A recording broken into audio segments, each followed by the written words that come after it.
बिस्मिल्लाहिर्रहमानिर्रहीम, अस्सलामुअलैकुम।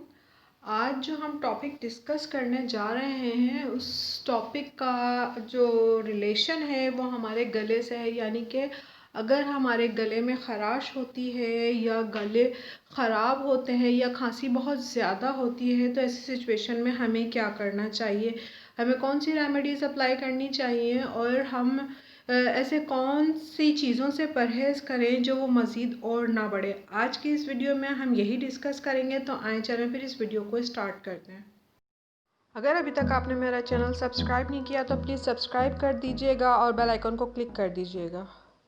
सबसे पहले तो मैं आप लोगों को ये फ़र्क बता दूं कि जो गले की ख़राश है, इन्फ्लेमेशन कहलाती है, सॉर थ्रोट कहते हैं जिसको, उसमें और इन्फेक्शन में फ़र्क होता है।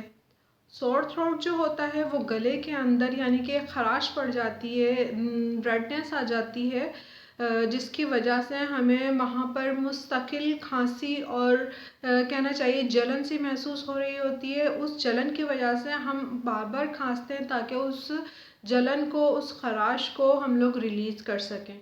तो गले में जब बार बार ख़राश हो तो उसकी वजह हमें सबसे पहले मालूम करनी चाहिए। या तो हमें नज़ला हुआ हुआ होता है, नज़ले का म्यूकस यानी कि नज़ला अंदर गिर रहा होता है, या फिर ये वजह होती है कि हमने कुछ ठंडा खाया होता है, कुछ मीठा खाया होता है और हमने बदपरहेज़ी की होती है। सर्दियों के मौसम में ख़ास तौर पे हम लोगों से बदपरहेज़ी इस तरह करने में आती है कि जो है हम लोग खट्टे के ऊपर ठंडा खा लेते हैं या ठंडे के ऊपर खट्टा खा लेते हैं या दोनों चीज़ें एक साथ ले लेते हैं, या फिर ये भी नहीं होता तो डस्ट की वजह से एलर्जी हो जाती है और हमारा नज़ला अंदर गिरने लगता है। अंदर गिरने की वजह से, क्योंकि वो एसिडिक इन नेचर होता है, एसिडिक होता है यानी तेज़ाबी होता है, जहाँ से वो गुज़रता है उस जगह को वो ख़राश करता जाता है, यानी कि उस जगह पर वो कहना चाहिए रेडनेस आ जाती है, इन्फ्लेमेशन आ जाती है, इन्फ्लेमेशन हो जाती है, जिसकी वजह से हमें खांसी होती है और खांसी के बाद वो बुखार में तब्दील हो जाता है। तो हमारे गले में जब भी कोई इन्फेक्शन होता है, वो सवाल यहाँ पर ये पैदा होता है कि हम लोगों को पता किस तरह चले कि वो जो इन्फेक्शन है वो वायरल इन्फेक्शन है या बैक्टीरियल इन्फेक्शन है। दोनों का फ़र्क सिर्फ इतना होता है कि जो वायरल इन्फेक्शन होता है वो अपना साइकिल कंप्लीट करता है 3 दिन का या 5 दिन का, और उसके बाद वो खुद रिकवर हो जाता है।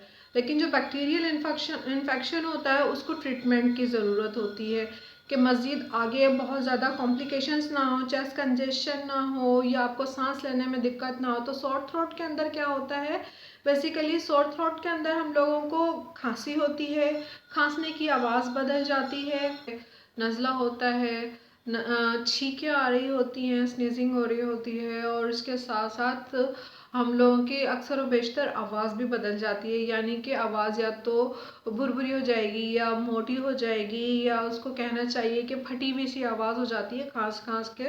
उसके साथ साथ खांसने की वजह से हमारी पसलियों में भी दर्द होता है। तो इसकी जो बेसिकली वजह देखी गई है, वजह सिर्फ मौसम चेंज हो रहा होता है तो उसकी वजह से हम लोग उसके अंदर प्रॉपर प्रिकॉशंस नहीं लेते, डस्ट एलर्जी हो जाती है डस्ट ज़्यादा होने की वजह से, या ठंडा गर्म मौसम हो रहा होता है तो उसकी वजह से प्रॉब्लम आती है, खाने पीने में कुछ बदएहतियाती हो जाती है। तो ये सारी चीज़ें जो हैं काउंट की जाती हैं हम लोगों की हेल्थ को ख़राब करने में। यानी कि हम लोग खा तो सही चीज़ रहे होते हैं लेकिन उसका टाइम ख़राब होता है। वो चीज़ जो ठंडी है तासीर में या वो चीज़ जो खट्टी है तासीर में, उसको हमें दिन में खाना चाहिए। उसको वक्त हो जिसके अंदर थोड़ा सा गर्म हो उस टाइम में खाना चाहिए। रात में ऐसी चीज़ों को खाने से परहेज़ करना चाहिए ताकि आप लोगों की सेहत बरकरार रहे, आप बीमार होने से बच सकें। यहाँ पर हम लोग उसकी रेमेडीज़ अप्लाई कर लेते हैं कि अगर हमारे गले में ख़राश होती है तो हमें वो क्या तदाबीर इख्तियार करनी चाहिए, घरेलू कौन से टोटके हैं, कौन सी रेमेडीज़ हैं जो हमें इस तकलीफ़ में आराम पहुंचा सकती हैं। तो सबसे पहले जो टॉप ऑफ द लिस्ट आता है वो आता है शहद यानी कि हनी। हनी को गर्म पानी के अंदर मिलाकर गार्गल्स करने से, गरारे करने से, और हनी के अंदर अदरक मिलाकर उसको 1 चम्मच हनी के अंदर कुछ ड्रॉप्स अदरक के कहना चाहिए पेस्ट के मिलाकर या अदरक का जूस मिलाकर पीने से आपके गले की ख़राश सही हो सकती है। क्योंकि बैक्टीरियल प्रॉपर्टी होती है जो हमारी इन्फ्लेमेशन को, हमारी गले की खराश को कम करने में बहुत हद तक मदद करता है। 75 to 80% देखा गया है कि हम लोग शहद का इस्तेमाल अगर बढ़ा दें, खाली 1 चम्मच शहद ले लें या उसके अंदर काली मिर्च मिलाकर ले लें या उसके अंदर अदरक का जूस मिलाकर ले लें, तो वो काफ़ी हद तक फ़ायदा देता है। सेकंड आता है नमक। नमक को या तो हमने चाय में मिलाकर लेना है या फिर हमने नमक को पानी में मिलाकर, नीम गर्म पानी में मिलाकर और उससे गरारे करने हैं, यानी गार्गल्स करने हैं। गार्गल्स करने के बाद हमारे जो इन्फ्लेमेटेड एरिया है, यानी हमारा जो खराश वाला एरिया है, यानी हमारे गले का जो सोर थ्रोट का पोर्शन है, वो बैक्टीरिया से जो है वो एकदम क्लीन हो जाएगा। तो वो नेक्स्ट उसके पीरियड कंप्लीट होने तक, उसका साइकिल कंप्लीट होने तक, नेक्स्ट बैक्टीरिया जब तक बनेंगे उस वक्त तक आपको वो सुकून देगा। लेमन। लेमन ज़्यादातर देखा गया है कि जो आपके गले की खराश होती है उसमें खाते हुए लोग बड़ा परहेज़ करते हैं कि लेमन नहीं खाएंगे, खराश और बढ़ जाएगी। जबकि लेमन जो होता है वो हमारा जो म्यूकस होता है या जो बलगम होता है उसको डाइल्यूट करता है, उसको पतला करता है और हमारे इम्यून सिस्टम को इम्प्रूव करता है, क्योंकि उसके अंदर विटामिन सी होती है। तो लेमन को अगर हम लोग लेंगे गर्म पानी में मिलाकर और उसको पिएंगे तो उससे भी हमें काफ़ी हद तक रिलीफ मिलता है। फोर्थ हमारा जो आता है वो है टी।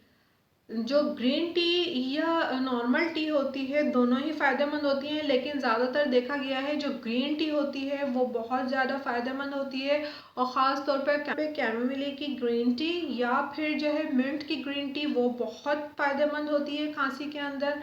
आप फील करेंगे कि आपको उससे काफ़ी हद तक आराम मिल जाएगा और वो आपको रात को सोते वक्त तक आप अगर पीकर सोएंगे तो वो आपको काफ़ी हद तक रिलीफ देगा। उसके साथ साथ वो आपकी डाइजेशन भी इम्प्रूव करेगा।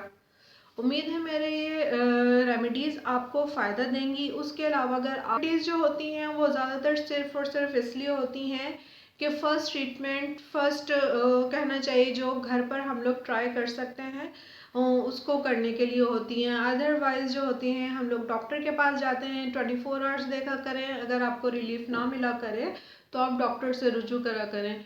कफ सिरप होते हैं बहुत सारे, कफ सिरप जो डॉक्टर्स आपको रिकमेंड करते हैं खांसी के लिए पीने के लिए, जिसमें प्रीटॉन, बेनाड्रिल और ब्रूफिन टाइप के सिरप होते हैं जो खांसी नज़ला बुखार के लिए होता है, वो आपको काफ़ी हद तक फ़ायदा पहुंचाते हैं। उम्मीद है मेरा टॉपिक आपको समझ में आया होगा। नेक्स्ट टॉपिक तक के लिए मुझे इजाज़त दीजिए। अल्लाह हाफ़िज़।